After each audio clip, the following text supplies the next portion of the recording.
Hello everyone, we are live. I, Joyashree Dey, project lead for the Story Project 13 by www.tellmeyourstory.biz, welcome you to the inaugural episode of Gender Stereotyping series. I am privileged to have with us now Rianka, Sarkar and Richa Mukherjee in this evening, and we are going to discuss childcare and motherhood are the primary purpose of a woman's life. Tell Me Your Story calls for submission on the writing prompt Gender Stereotyping, registration open, also for the masterclass on social media strategy or new or aspiring author. Firstly, let me begin with the introduction of our panelist in this evening. Rianka Sarkar is a Bangalore-based children writer and an environmentalist. She is an assistant professor of English at Mount Carmel Autonomous College. She has also authored her debut book, Reconstructing the Border History, Rethinking Space, and has been published in various anthologies and journals for her poetry, short stories, and articles. She is an active member of the International Journal of Creative Research Thoughts. She is a gold medalist from Guru Nanak Dev University and has published papers on partition history and narratives, folktales, and cultural studies. Welcome, ma'am, in this panel. Thank you so much, Joyashree. For our next panelist, she is Richa S. Mukherjee.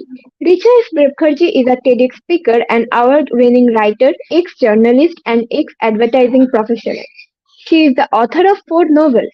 That is, I Didn't Expect to Be Expecting, Kanpur Khufia Private Limited, Excess Baggage, and The Cars of Kuldhara, three of which are headed for screen adaptation.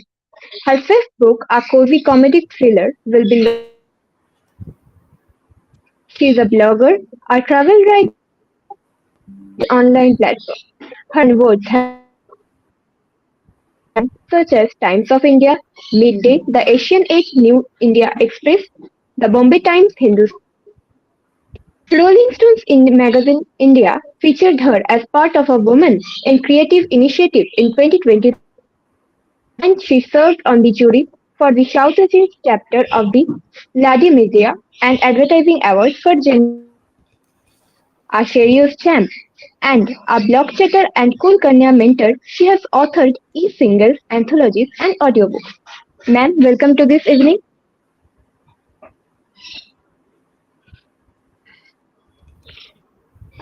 We have also with us now Anuja Chandramouli. Anuja Chandramouli is a best-selling author, New Age Indian classicist, and a trained Bharatanatyam dancer. Her acclaimed debut novel, Arjuna, Saga of a Pandava Warrior, Prince was named by Amazon India as one of the top five books in the Indian writing category for the year 2012. She has written 12 books in the mythology, historical fiction, fantasy genres. Her book, Mohini, the Enchantress, was the winner of the J.K. Papers Times of India Popular Choice Author Award 2021. A columnist for the New Indian Express, her articles, reviews, and short stories appear in various publications. An orator, content creator, TEDx speaker, and storyteller, she regularly conducts workshops on Indian mythology and empowerment as well as creative writing sessions. Ma'am, welcome to this evening. Thank you so much, Joyashree. Happy to be here.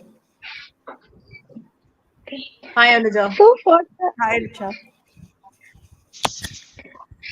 For the first question that I want to highlight, and this is for all the panelists, defining motherhood and childcare as the primary purpose of a woman comes with the expectation and often pressures of sacrifices.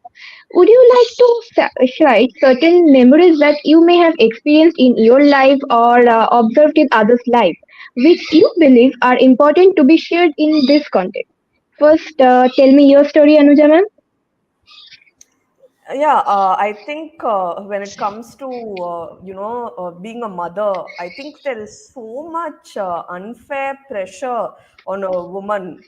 I think everybody experiences it in every part of the world. It's like somehow you need to bring forth offspring to validate your very existence, and it has always been a pet peeve of mine. simply because there's so much pressure. And I've noticed that people share this, of course, so many girls, we talk about it, and women, we talk about it. We talk about how rank strangers come up to you and they feel free to question you about your sex life, about everything. They ask all sorts of private questions. How often are you and your husband doing it? Why haven't you all been fertile? What are you all doing, tapes? No, and they'll give you this unsolicited advice. You should try this position, go to this doctor, try this, try that, and you're like, why the hell does it have to come down to that? Motherhood is a beautiful thing, yes, but it's even more beautiful if that's what you've chosen for yourself. If you feel that there are other things that give you joy and purpose and fulfillment in life, which does not include poop filled diapers, I don't see any reason for people to feel the necessity to shame you, especially given the population crisis, the limited resources on the planet, which we've screwed beyond redemption. And yet, and men might see, even with men, to be fair, men also face pressure. They say there's a lot of thing where people say you're not a real man, or they feel emasculated if they haven't become fathers, which is so toxic. It's such a horrible thing to do to men and women. So it's definitely something we need to address. Just this, freedom to let women and men make choices that suit them best. I think that should be a priority. Yes, the choices should be like individual option. Would you like to now tell me your story, Priyanka ma'am? Yes, so I completely agree with Anuja. And the first thing that I particularly feel is that motherhood is a choice and it shouldn't be a societal imposition. And we need to debunk certain myths associated with women and particularly girls that, it is the dream of every girl is to become a mother one day. They like girls have inherent motherly instinct in them, or motherhood completes a woman, or one fine day you will be a mother. How will you handle kids? We need to debunk all these myths, because somewhere we also have to understand that we are indirectly hurting sentiments of, let's say, trans women or queer women or women who do not choose to become a mother, or who have medical condition who cannot become a mother. So when we associate all these myths related to motherhood being the ultimate goal of a woman, we are somewhere denouncing the entire gender and the purpose of living. And as I feel that the societal conditioning, somewhere women are sometimes brainwashed or convinced into believing that I'm not complete yet. I need to have a child. I have seen my colleagues often, denouncing independent, careeristic women who are doing very well in life and who are actually good human beings, denouncing these people on the ground that, but at the end of the day, she is not married or she doesn't have a child, so she is somewhere probably lacking. So I think this kind of, a very shallow thought process shouldn't be encouraged in the first place. I cannot go along and change the mindset of all the people, shouldn't be encouraged.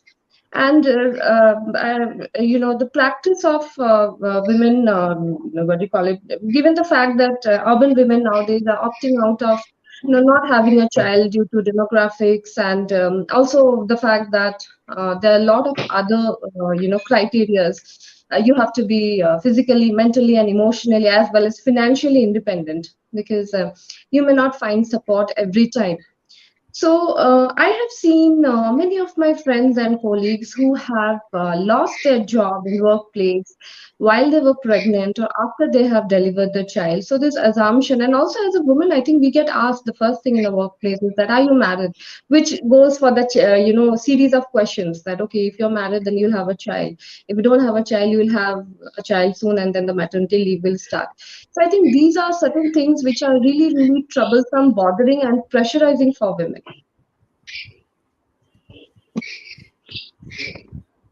Yes, absolutely. So, ma'am, do you want to share your story, Richa ma'am?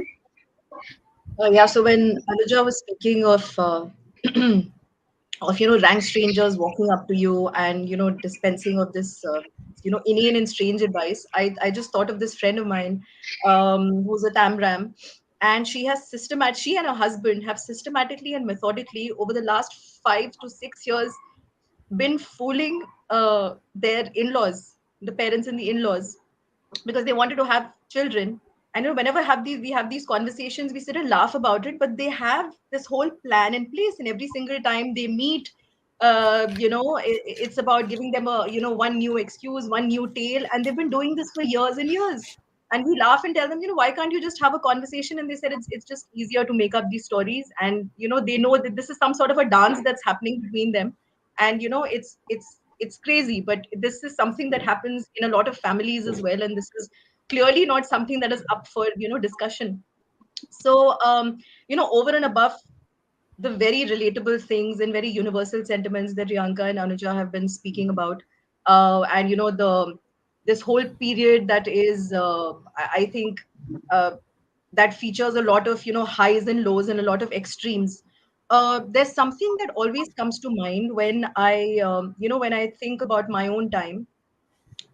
This attitude that women are the ones, the woman is going to be the one who's going to take charge, and she's capable, and she needs to come to the forefront when it comes to the child rearing duties. This is something that is so intricately and innately embedded and entrenched in the way we think, that it's mind-boggling. And you might come from the most progressive family, you might be marrying into the most progressive family, but it's almost as if just when there's a child on the scene, it's almost as if everybody involved is having the secret meeting behind you, behind your back, as and is in cahoots with each other, because somehow, without any conversation, it is implied and it is expected. And on one day you will be this one person, who's sitting and speaking of what is right for women, what's not, and standing your ground. And one fine day you will find yourself standing in a restaurant burping your child, while the rest of the family is sitting and enjoying kebabs on the table. And that happens. What amazes me is how smoothly that happens. There's no, because nobody has explicitly told you, nobody has discussed any of this, and you've gone into this la di da thinking that, okay, I'm going to take a career break, and I'm just going to come back. But no, it happens, and it's happened. And unfortunately, I think women somehow also need to get out of this ladida mindset, because you're entering a phase of your life which is happy. Yes, you're giving birth to someone, it's a joyous occasion, but you have to go into it with your eyes open, understand what you're stepping into, what is the kind of help. Firstly, I shouldn't say help, because as soon as somebody around the house says, I'll help you, I feel like pounding them into the ground. It's not that they're trying to help me, it is very much their responsibility as well. So, like I was saying, you need to go into it with your eyes open. Reintegration into the workforce for a lot of women, and studies have shown this as well, that that is exactly the point in time there's so many people women drop out of the workforce. It's because nobody has these conversations. You go into it think that, Arey, I have in-laws who love me, I have parents who love me, hooray, everything's going to happen. It doesn't work like that. And then this whole, then women unfortunately also are the do-gooders, and they're very efficient, and they're very adept at taking over everything and making it seem like I can control everything. But unfortunately, what that is doing, it's conveying the wrong message to everyone. It just sounds like you don't need the help, you don't want to have a life back, your life back. And that is when it starts, and then the it's a domino effect, and then before you know it, you're just sitting and wondering, what the hell have I done? And the percentage of people who I've met, this could be anecdotal evidence, but I don't think anybody will contest this, that the number of people that I've met who have actually said that, oh my god, what happened, as opposed to, my god, it was wonderful. Because coming back and regaining a foothold on your life, and you don't change, like Priyanka was saying, it's not as if that's the only thing that's important, right? You just don't become a mother and that's the end of the story. There's so much more you want to reintegrate, you want to go back to, you want to continue. And somehow that seems as if all your lifelines are cut off, with all the best, and the well-meaning people sitting around smiling, saying, "Ha ha, jao jao wapas." But there's no conversation. So I think women need to also, be part of this entire process of course, there are millions of households where women don't have this choice, but I'm speaking about the ones who do have a choice. So they need to actually have these conversations and think about it beforehand, instead of going into it blind and coming on the other side gasping for air, Yeah. because it's always going to be them. And no matter what sacrifices you make, You no matter what you do, if you end up doing anything for yourself, you will be judged for taking a holiday, for working, leaving your child, kaisi maa hai. You'll be judged along the way anyway. So this whole concept of judgment, you'll always be burning in the fires of sacrifice and judgment anyway. Best thing you can do is look out for yourself by planning a bit better. Yes. It is very true that the transition from a girl to a woman and a woman to a mother that nobody talks about, like what a woman goes through between that. So now I want to ask personally to Anuja Chandramouli. Other than an author, you have a very professional Bharatanatyam dancer. So for those like you whose physical activities are involved in their passion and professional deliverables, how difficult does the decision of motherhood get for an ambitious woman like you? I am asking this because it is not just about a gap period, but also changed body shape of women of yourself. Costumes need to be fitted again, hormonal imbalance, mood swings, and so many more. So, what do you want to say? Yeah, nobody warns you about this. It's like Richa said, you come out on the other side, you just take the plunge, and then you come out on the other side gasping for air because nothing prepared you for what this is. Because we are taught that, we are told that motherhood is magical and wonderful and beautiful, and nobody told you that it's also messy and that it ruins your body big time. Even if you're doing everything you've been told to, you're watching your diet, you're doing your yoga, you're doing all these things, but it literally feels like, you died and you were reborn. When you go through this childbirth thing, nobody tells you about it, nobody prepares you for the pain because it's glamorous, and people always worry that the species will go extinct if women rebel and say, no, I'm not putting myself through this. So maybe that's why they don't tell us, but that's what happened. I was surprised at the toll it took on my body despite all the work I'd put in. And I had to put in a lot of work again to rebuild, to become strong again, to work on your stamina again. And you mentioned the hormonal imbalance, the mood swings, the costumes. It's so embarrassing when you can't fit into your Bharatanatyam costume. It's already hard on curvy women with the ass and the abs. So you feel so like, oh my god, when did I get this fat or whatever. And it's a constant struggle. You lose weight and you don't watch out, you might gain it again. So the thing is for me, the key here is to balance the many roles you have chosen for yourself, whether it's dance, whether it's writing, your family commitments. And it is a lot of pressure. But I realized one thing. I realized that it's true that people judge you a lot. Like Richa said, they're like, what kind of mother are you if you're going to take off on a spa visit or a holiday with friends or something? But I find that that's one half of it. The other half is you are also very hard on yourself. Okay, you tell yourself, no, it's not just about surviving. Cockroaches can survive a nuclear holocaust apparently. So I'm not a cockroach, I can do better than a cockroach, I have to thrive. So you put a lot of pressure on yourself. I think as you grow older, you are a little kinder, to yourself. If you've gained a few pounds and you have to adjust the costume, it's fine. I try not to hate myself for it, as long as I go up there at the end of the day and dance, because that's something that makes me happy. As long as I can make time for my writing. There have been times when I've been up all night, with a sick child, a baby who needs you, and you are sleep deprived, but at the same time there's a deadline you are rushing towards. And you are determined to make it there. You don't want to give any excuses, you don't want to cut slack for yourself. But see, I have no regrets, because if I hadn't pushed myself so hard, I wouldn't have managed to squeeze in all the things I care about.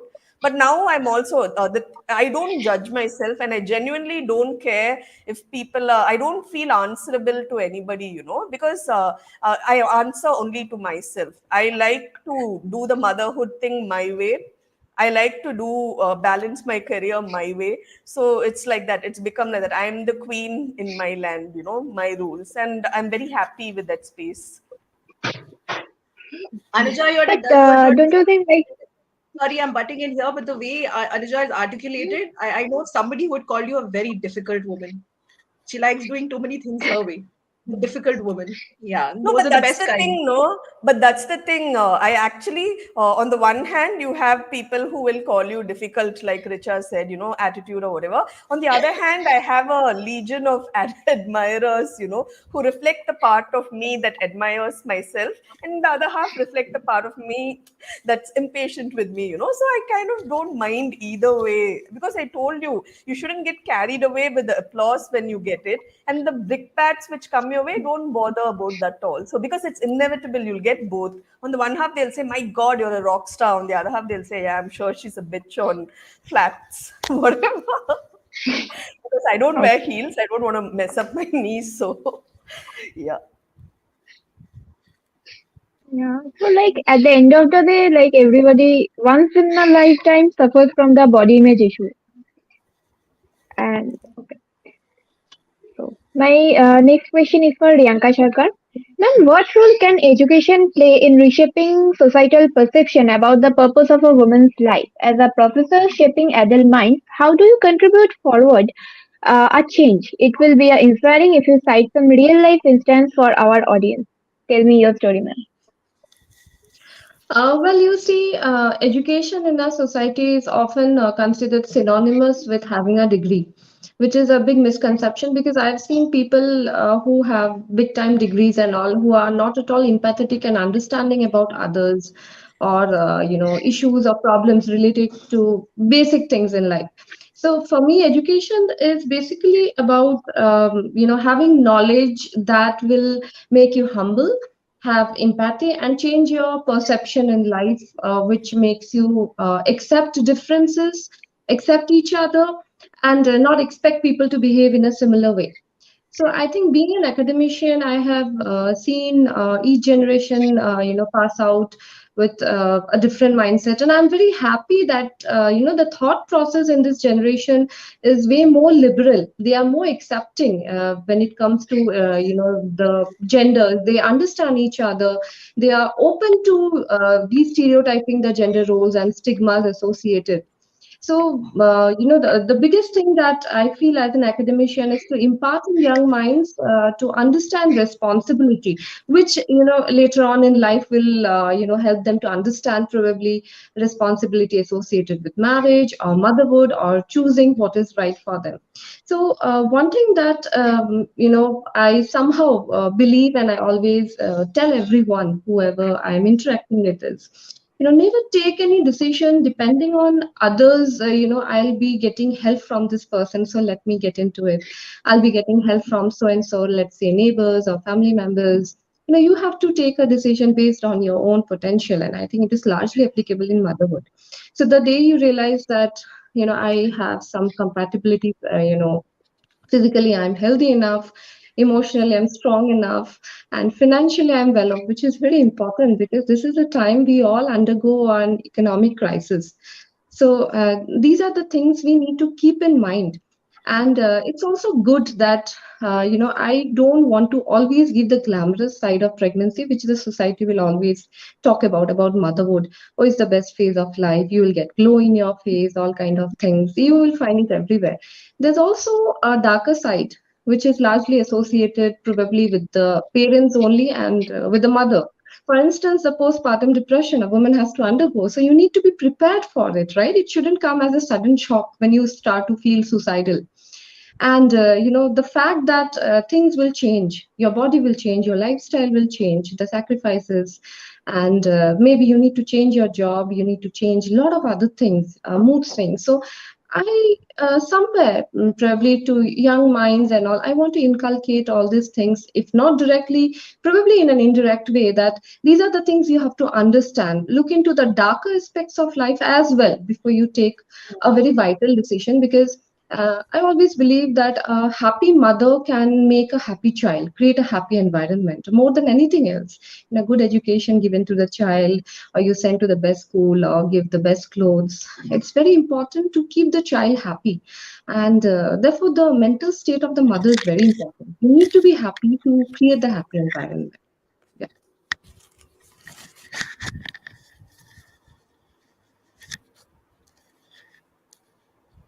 Joyashree, your video is not visible.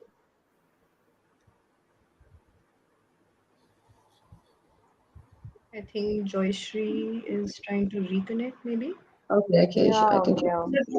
I was just curious, Rianka, when when you have these conversations, do you have them in schools? Do you have them with parents, No, or I basically teach in a college, so I have children, let's say the BA students, and depending on the curriculum where we talk about motherhood, the aspects of motherhood, or I also see certain students who are probably in their PG or something or in their graduation, when they come up and say that after my graduation, my parents wants to marry me off.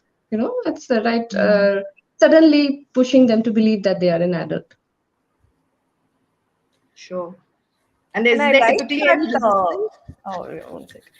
Oh, Sorry, sorry. she mentioned financial independence, Rianka. Yes, yes. I agree with you. I don't disagree. But I just wanted to ask one thing. It's normally assumed that, women who are financially independent and secure, who are smart, who have this kick-ass career, somehow they are impervious to things like domestic abuse. But that's not true, is it? Even women who have the financial freedom to make the choice which is probably best for them somehow don't do it. They choose to stay on in abusive relationships, and I've always wondered why.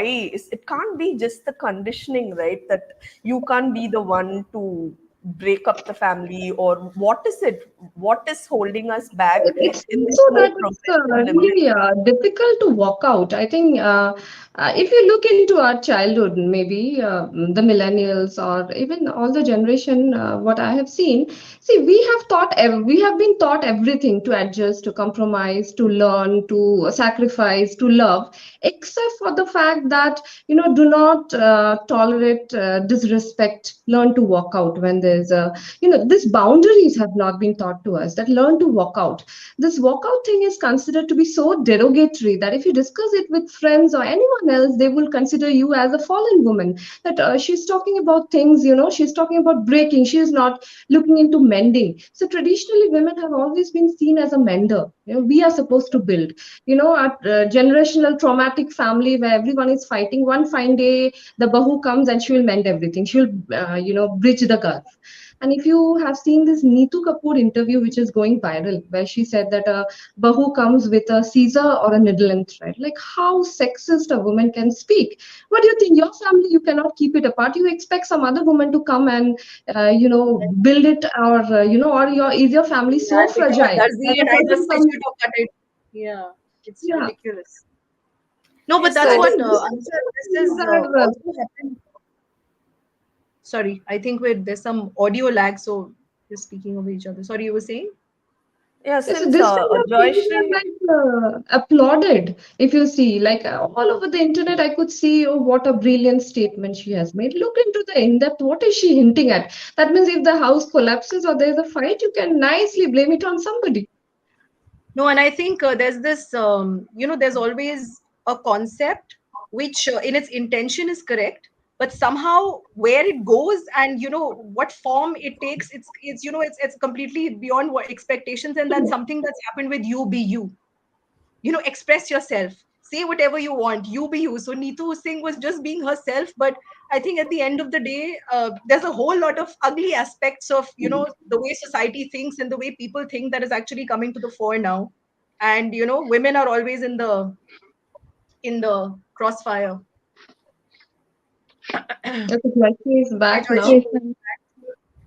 Yes. Sorry, ma'am, I have a internet connection problem. No Okay. worries. Ma'am, my next question is for Richa, ma'am. Ma'am, how can men be included in the conversation since the woman word itself has men included in the word? So, about that, how can be they included in the conversation about caregiving and parenting responsibilities to the challenge stereotypes about gender roles? It would be a wonderful if you state real life examples justifying your answer. Sure. So I'd say men can definitely be more involved in the child rearing if they leave the washroom to begin with, because I mean the amount of time men spend in the washroom, and women are vilified, but my God, they can stay in there with the phone. So I think they genuinely spend more time if they leave the washroom. That's point one. But Richa, I can suggest you something. You can just switch off the Wi-Fi in case you have a Wi-Fi in the house. If you find them taking too much time in the loop. yeah, yeah, brilliant. I'm gonna do that. Why didn't I think of that? But yeah, I mean, seriously, going to have to do that for sure. But other than that, I've done a lot of research with men and women when I was, working on a lot of brands in one phase of my career. And something that it constantly threw up was the fact that if you want some kind of a sustainable and effective behavior change only comes by when you do something in a concerted manner over a certain period of time. And something that does not work is antagonizing, pointing fingers, nagging, and singling somebody out. Like Anuja was mentioning earlier, I've always had a big problem with my temper. I like calling out things and saying, what's on my mind. And sometimes I guess I get aggressive about it. And I've always had a very deep sense of, what is fair and unfair. And I've realized that with age and after a certain stage of life, you suddenly all the unfairness you've seen around you happening with your female relatives and around the house, it just bubbles over, and then you just feel like an angry hound all the time. So I've had to work on this because I have tried to remember what I was just talking about, that antagonizing and getting emotional about everything does not work. So what I think has worked for me is, like I said, everybody has the best of intentions, but sometimes they don't see what you're seeing, because when you do this finger pointing, somebody gets into a defensive mode, and when you get defensive, then your faculty shut down and you don't want to hear the rest of the conversation. So I feel that instead of getting emotional about it, my objective has, and this comes after a lot of screaming and shouting. So it might sound like I've sorted it all out, but it comes after a lot of that. Is that my I remind myself what is my objective. My objective is to do all of this, get my quality of life going, ensure that I'm able to travel, I'm able to do whatever I need to do, and I break down weeks, I break down responsibilities, sometimes like a child, and I sit down and we have conversations about it. And it sounds very basic, but it honestly works when there are conversations and not a lot of haggling and screaming and shouting about certain things. Then you can actually share, without blaming each other. So I think open conversations about this has definitely worked for me, because screaming and shouting was just making him defensive and run into the washroom all over again. So it was defeating the purpose. So that was one. And something else that I've observed is that, of course, this applies to households where there are older children. But something I've observed is that when children come into these conversations, and I'm not talking about weaponizing children saying, Dekho, tumhara baap kuch nahi karta. I'm not talking about that. But when children come into these conversations, and when in a household, they see the whole world from their lens, which is actually a lens which is charming, which is honest, and which is objective, and they start noticing things around the household. Sometimes when children come into the picture, it makes you more self-conscious, it makes you more aware, and it actually makes you think about what you're doing and what you're saying, and what's happening around the house. So for example, I come from a house which has, my husband already complains that there's way too many women. I have three elder sisters and they're like women all around. But she herself has, even when she was like 4 or 5 years old, my daughter would say things like, this concept of surname changes, the fact that I have to take on somebody's name, but she saw that I had kept my maiden name. So that sparked some curiosity. The fact that once she told me, why do you have to shave your legs and wax, and Baba's so hairy and he can go around doing whatever he wants and wear whatever he wants. And conversations about so much, right? There's so much that in their innocence they notice. And even during the pandemic, the whole cooking responsibilities and the cleaning, and that was a great leveler. So I feel that sometimes, without even wanting to, the way she notices, the way she articulates, and the way she talks about what is, in a very hefty way called gender roles, gets very simplified, and it helps people be a little more conscious about the way they are around the house.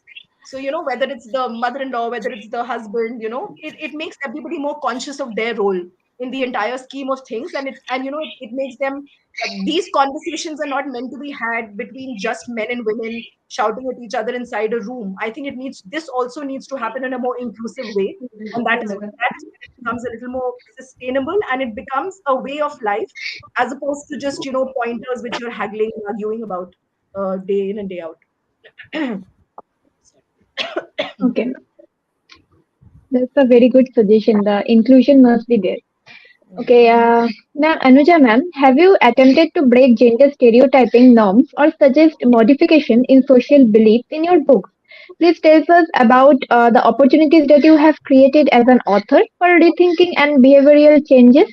It would be wonderful if you read out a relevant portion maybe of your choice from any of your books after your answer.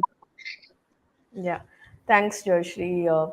This is definitely something I feel very strongly about because I think I grew up with a little bit of a penis envy issue because I'm from the conservative South where girls are expected to be prim and proper and keep your feet together. You get slut shamed if you forget your dupatta, things like that. And if you want to go out and play with the boys, I'm talking about when I was 4 or 5. I liked hanging out with the boys more.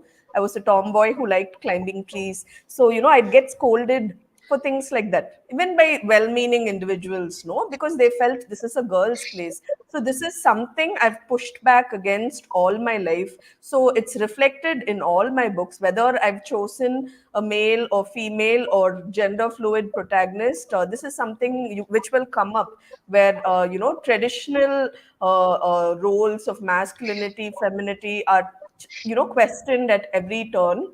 And again, it's not a very angry aggressive approach I'm going for. It's more of a sensible practical thing because it all comes down to interpretation. We are in this hole because we put ourselves there, so we can take ourselves out of this mess also, in my opinion.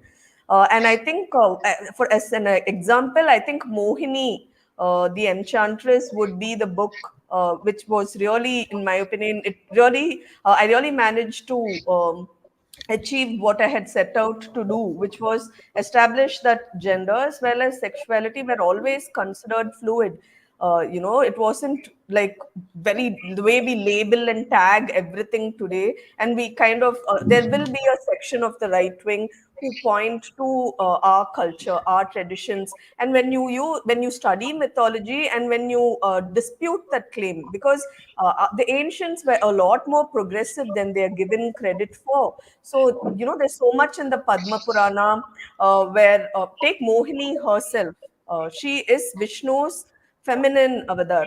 The Vishnu's role as the protector of the universe demands that he take an avatar every time there's a threat to Bhumi Devi. And there were times when he felt that the masculine energy wouldn't be sufficient to get the job done. And that's where Mohini comes in. It's a beautiful way of saying that, sometimes it's not about shedding blood. Sometimes desire and enchantment can take care of it even better, it can be a smooth transition to a better world. So Mohini is a very, very lovely, enigmatic character. And there was so much that came up when I did my research for Mohini, which is all included in my book, about how the Kama Sutra and the Padma Purana, they talked about lesbian relationships. For instance, to give another example, in Ganga, you see that Bhagirath, who's credited with bringing Ganga to the earth. Everyone knows that myth, but they don't know that Bhagirath was born to his two mothers because his father had died before impregnating either of his wives. So, Bhagirath, Bhaga stands for vulva. He was born from two women. So here we are discussing unconventional sexual unions, and it's all there in our mythology if we choose to study it. So without further ado, I thought let me just read a short passage from Sure, Mohini. ma'am. Right. Hmm. So this is just to give some context. Now Ayyappa, there was a recent controversy in Sabrimala, which is Shasta or Ayyappa's temple in Kerala, and women haven't been allowed, though only in that temple. In other Ayyappan temples all over India, women can go, but in Sabrimala alone, they have that tradition where women aren't allowed, and it became a huge scandal. Anyways, here Ayyappan Shasta, he was born to Shiva and Mohini, and therefore he's called Harihara Putra. Again, he was the child, the offspring of an unconventional union. Okay, so this is in this he's having a conversation with Narada where he's trying to come to terms with his identity because he also did face a bit of stigma. Okay, so Narada is talking to him. Shiva and Shakti, Purusha and Prakriti, who embody all the equal and opposing forces in nature, believed to be irreconcilable, found their way into each other's arms. The two mighty hearts merged into a single great soul, Ardhanarishwara. Suddenly, it was all very simple, sweet, and sublime. Their union made it possible for opposites to coexist in peace and harmony. This was a state of perfection that had gratifying results. Light took the edge of darkness without seeking to subsume it. Barren lands became fertile, yielding rich bounty. Love and compassion and hope took flight, while hate, cruelty, and intolerance hibernated. Narada took a deep breath. The children of this union were made in the image of Ardhanarishwara. Love had prevailed, and the first race was hermaphroditic, combining the best of the two principal genders to evolve into an even better one, Tritya Prakriti, the third gender. It was a fabulous coalescence, an organic blend of Purusha and Prakriti's essence, which could not be categorized entirely as one or the other, which is exactly as it should be. It is why gender itself has far more permutations than people are willing to acknowledge or admit. Those who study the scriptures will realize that the members of the other gender have been categorized. Men who are sexually attracted to men are Kleba. Women drawn to women are Swarini. Shanda refers to men who behave like women for reasons of choice or physical limitations, and Shandi refers to women who conform to the traditional behavior patterns associated with males. Napumsa refers to those with ambiguous genitalia. Kami refers to those who love to make love and are indifferent to the gender of the person they are engaged in coitus with. I know that the state of perfection that Shiva and Shakti achieved did not last, that it could not last, since their union, perfect though it may have seemed, was far from perfect. It is the grandest and most glorious of paradoxes. They are never stronger than when they are together, and yet their togetherness neutralizes their respective powers, which is why they had to be relegated to the opposite poles of existence, torn apart by a force greater than even love, practical necessity. But they can't remain estranged forever either, and will eventually find their way back to each other to claim the absolute bliss they have earned, to make up for and to endure the next round of painful separation. So basically, in this portion, we are talking about Shiva and Shakti, how they are two equal and opposing forces. He is the immovable object to her unstoppable force. And we, as the children of Purusha and Prakriti, if you're going to go by Indian mythology, the culture and tradition everyone's talking about, the whole point is that, the offspring from this union, they take many forms, many shapes, and it's all sublime because they were born of the sublime union. And Shiva and Shakti, they've had many issues, your typical dysfunctional couple, so they're torn apart, they will find their way back to each other, which is why I think even at the height of hate and intolerance, I always have hope, because I think the pendulum will swing the other way eventually. When there's senselessness, sense and sensibility will eventually make up for it. Everything, comes full circle in the end. So that was the message we explored in Mohini. By we, I mean me, actually. I don't know where the we came from. Yeah, that's it. Sure, the audience also can relate to this. Like ultimately, this comes to a full circle at the end. Okay, so my next question is for Rianka ma'am.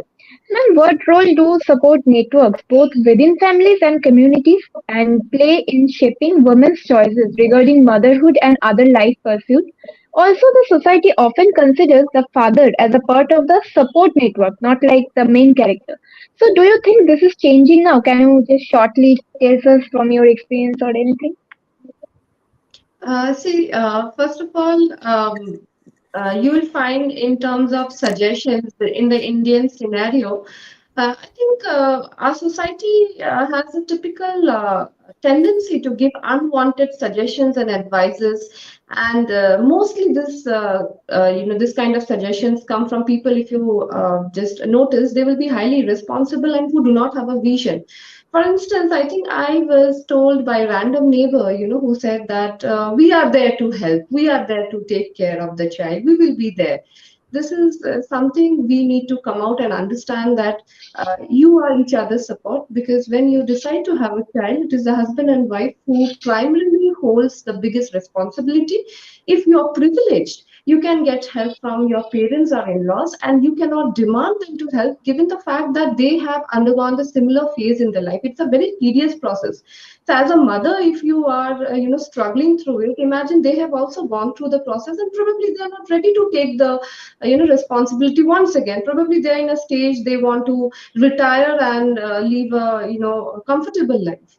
So if you feel that you are not receiving support from people, you cannot demand as such. Therefore, we also need to draw the boundary that we do not need suggestions, right? So you need to make proper backup plans and decide accordingly how things would work out, and not at the cost of sacrificing individuality. You are free to take up nanny support. You are free to take up childcare or daycare facilities. They are there to make our life comfortable, and do not go for the fact that people will judge me, question me. And one question which I think even the other ladies would be able to relate, as a woman who's working outside often gets to hear, is that you find random strangers coming and saying that who takes care of the child. Of course, we are sensible enough. We are not abandoning our child. We know it very well that we have some provision, right? And it's not of a concern.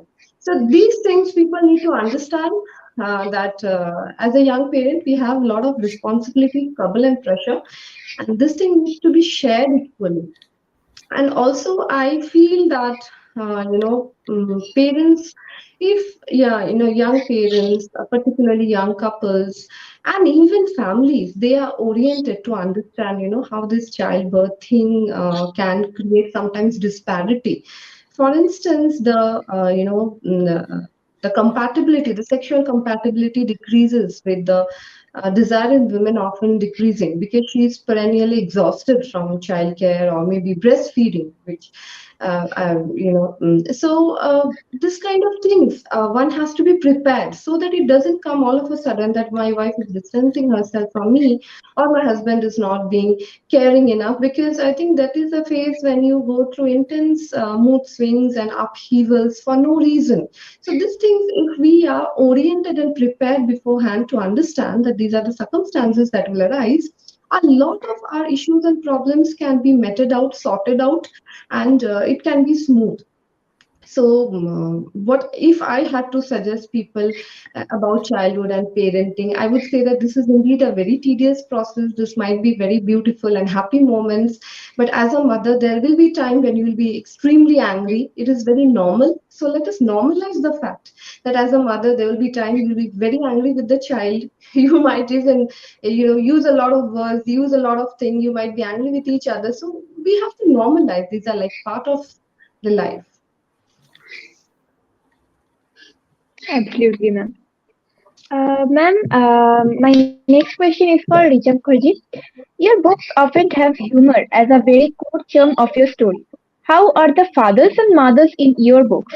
How do they deal with the stereotypes like fathers go out to earn and mothers cook and wash at home?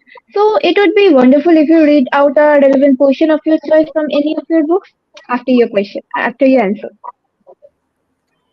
Sure. So, Joyashree, I'm often asked, as irrespective of what genre I write, I tend to train a humorous hue on all of it. because I honestly think that life is funny. People are characters, and it's write about the comedy of life and the comedy of manner. Because it's absurd the way we are and the idiosyncrasies of life. It's very interesting to write about and look at the world like that. um, what it also does, I think it's a vast canvas because it allows me to, you know, question, explore, and call out a lot of these idiosyncrasies and a lot of this strange behavior, in hopefully a way that that doesn't offend anyone. But I mean that's a tightrope. Everybody gets offended by even very loud breathing these days, so I can never tell. But it's very interesting, and like Anuja and Rianka were mentioning earlier, that when you're talking about contexts and situations to write about, you don't have to look very far or think very far. It is, it's something you've grown up with, it's something you've absorbed, it's something you've observed as a human being, through life. So these kind of disparities and this kind of behavior and these gender, these distinctions, they have always been a very intricate part of all women, who've grown up everywhere. So when I go about writing these characters, there is no, express intent saying that, ye dikhana hai ki the father is doing this and the mother, is doing that. I think at the heart of it, I want to tell a compelling story. And by virtue of the fact that I am, I've absorbed everything that's happened around me, those narratives, those kind of stories, those kind of experiences naturally come out. For example, one of the a sequence. They say that everything that happens to a writer lands up on a page. I don't buy that. I don't think Anuja agrees with that either. There are certain things which stay with you that come out through experiences. And something I recently included in the book I'm writing at the moment is, I when my mom passed away and my father moved to stay with us, there was a house that I needed to sell, and for 1.5 years I was the broker. I even started calling myself Richa Dalal because I was constantly on the phone with brokers and these sweaty people all over and doing. I did all of that for 1.5 years. They would refuse to speak with me.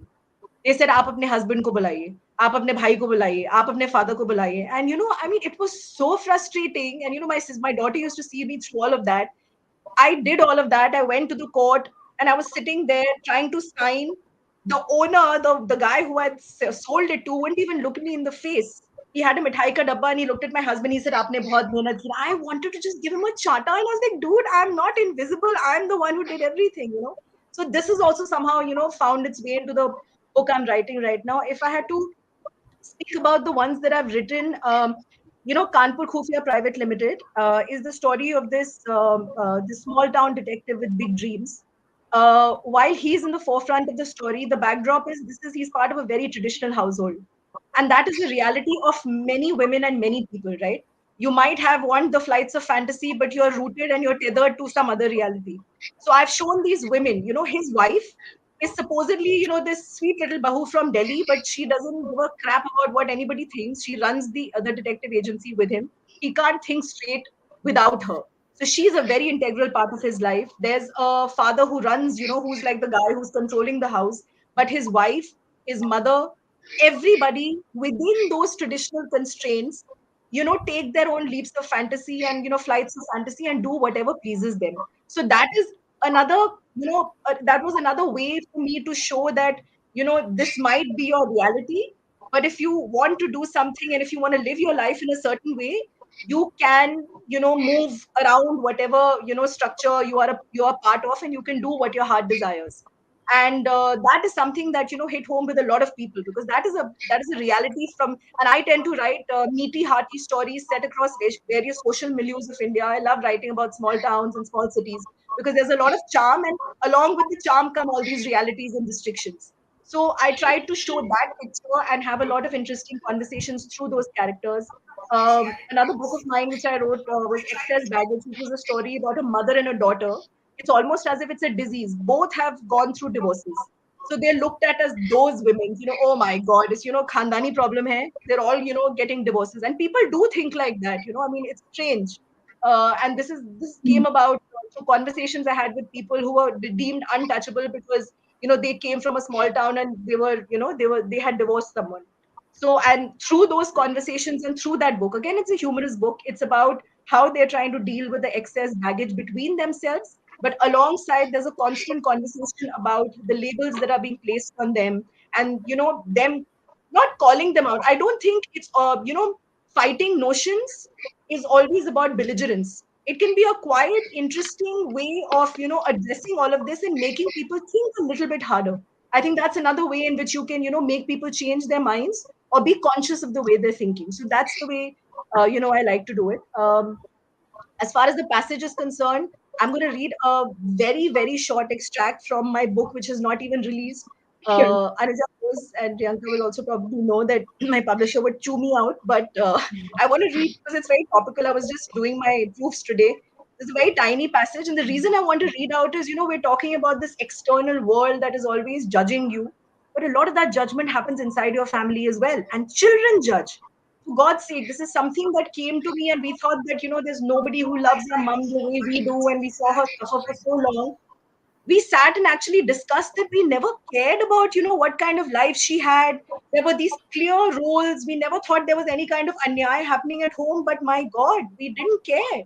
We tend to look at our mums like they're furniture, and, we really, really don't care. We don't even think that people, who have lives and interests and all of that.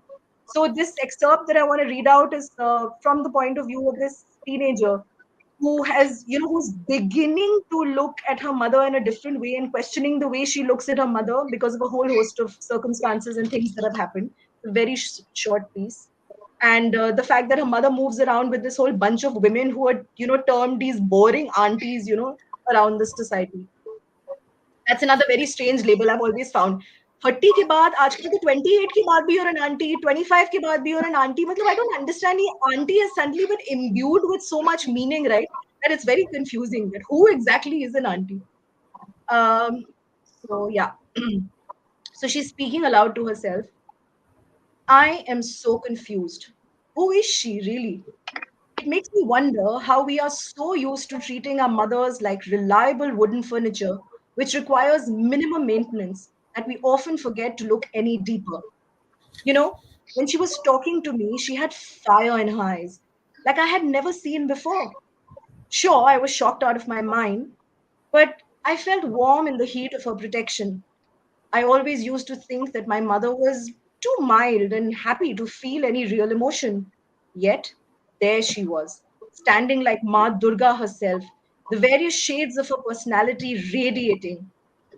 And when I thought about these aunties, what made these everyday women with their balans, jharus, bartans, and responsibilities qualified enough for this specialized job? Were they leading their humdrum lives, being boring aunties, or were they seekers of justice or vigilantes?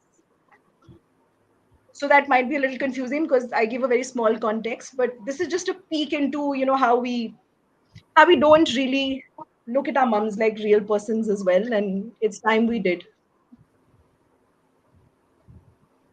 Thank you so much, ma'am, for letting us speak into your still unpublished book. So, to end with, I want to throw a very common question to all our panelists. That is, motherhood is a wonderful experience and inclusive strength of the woman. But yet, because of the pressures, restriction, and expectation, and other various things, it is perceived by many women as a weakness. So, can policies and workplace practices play a role in the supporting or hindering women in balancing motherhood and other aspects of their life? So, from your personal views, I want to know. Firstly, I want to go to Anuja, ma'am.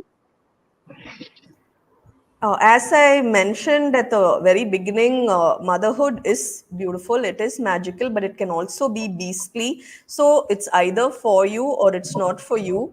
So ultimately, it comes down to a woman's choice, which we need to respect. We really, really need to stop this business of vilifying women who choose that it's not for them, that motherhood is not for them. We need to stop saying things like, oh, she's so selfish, and whatever it is people say, I don't know, it's weird. We need to stop doing that. It's not our role to be the judge, jury, executioner here.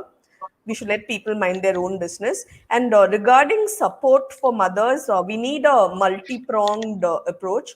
On the personal front, there needs to be load sharing. Richa pointed out, it's not like it's the mother's job alone. Mommy may know best, but mommy does need help. and there needs to be load sharing. Everyone needs to chip in, especially the father or partner. Everyone needs to chip in and make it easier. Like, and you can't act like you deserve a gold medal or a massive trophy every time you change a diaper or cook a meal or whatever it is moms do on a daily basis. So that's something on the personal front. On the professional front, it won't hurt if we make an attempt to include mothers in the workforce, because they can make a valuable contribution. So it would be nice to have things like maternity leave and childcare and things like that. Just we need these policies to be more inclusive. It will definitely help moms everywhere. It's something we can do. And ultimately, mommies, whether they're putting this pressure on themselves or feeling it from society, that need to do everything at once, to be a superwoman, not even superwoman, supergirl and Wonder Woman rolled into one. You don't have to do everything. You can pick your battles. It's your choice. It all comes down to what you are comfortable with. Yes, absolutely. But still, after taking the maternity break or after leaving the work, also the returning to the work is very difficult, and some companies also will not allow this huge gap between your careers. So, what do you think, Rianka ma'am, about this? First of all, to begin with, I would like to say that, perfect mother does not exist. You will be imperfect somewhere, and that is absolutely all right. You don't need to blame yourself and, feel low about yourself that I'm not doing enough. You're definitely doing enough. And I completely agree with Anuja, the fact that, motherhood is a choice, and why it is very important to make the right decision, because if your motherhood is not a choice, you end up raising a generation of traumatic children, because every point of time you will vent out your frustration on the child, feeling the fact that, I had to quit my job, or I was not ready for it, or whatever it is, it's the child who gets affected the most. So therefore, we need to be very sure that, we make the choice along with, a partner, that we both are ready for it, keeping in mind what are the things that can come ahead with it, and how our society and workplace can be support system to us. As for the society, I think we need to stop asking lesser questions. The moment you see that there are a couple and there's no child with them, you assume that, okay, they don't have a child or they haven't had a child yet, then absolutely fine, none of your business. And for the workplace, I think I'm also very happy about the fact that nowadays most of the organizations are having daycare facilities, and many of them provide work from home facility for women when they are in their when they're pregnant. So I think these are certain things, for instance, maternity leave and even paternity leave, and daycare facility, childcare facility. These are things, which will be extremely comfortable for a woman to work, because as a mother, I understand how difficult it is when I'm asked to stay beyond the working hours for a very genuine reason, because I know I have to pick up my child at a stipulated time. So I really, wish that, I could have brought my child nearby to a daycare which was close by, or either in my workplace. But then these things are coming up of late, and maybe they can become even more rapid. That way, I think it would be very, very compatible and convenient. Okay, ma'am. Richa ma'am, what do you think? Like this, mommies are not perfect, but they are the best. They know the best. So, what should policies should apply to the workplace and also in your own life also? This is also a very smart strategy, huh? Throwing everything on the mothers. Mothers also know best. No, we don't know best. Half the time we Yeah. don't know what's best for us. So this is also a very unfair expectation that we honestly don't know best. We're just trying to balance it out on a, even on my vision board it says baby steps one day at a time. But on most days I don't know what I'm thinking. So I think Anuja and Rianka have pretty much covered it all. From a behavioral front, I would just add that I've seen this. People have this penchant for even in general conversation. Uh, what do you do? What work are you doing? Are you back to work? Kaam kar rahe ho? Like, God damn it, we're just trying to figure out what to do with our lives after the child is happening. Because it really puts you in that situation where you start equating what you do with your self worth. And like, oh my God, if I'm not going to office means, okay, I'm a good for nothing. I'm sitting at home and just taking care of a child. So I think one additional pressure that, society imposes is this constant question of kya kar rahe ho, kya kar rahe ho, ghar pe baithe ho, job kar rahe ho. I mean, jo bhi kar rahe, it's sucking the life out of us already, right? So I mean, this one additional suggestion. As far as the workplace is concerned, I was a victim as well. I thought that, I'm like the school cat, and my office waited for me for about 1 year. And then I decided that, array, nobody's coming from either side to my help. And, I'm left to my own devices with this full family, no matter how hard they tried.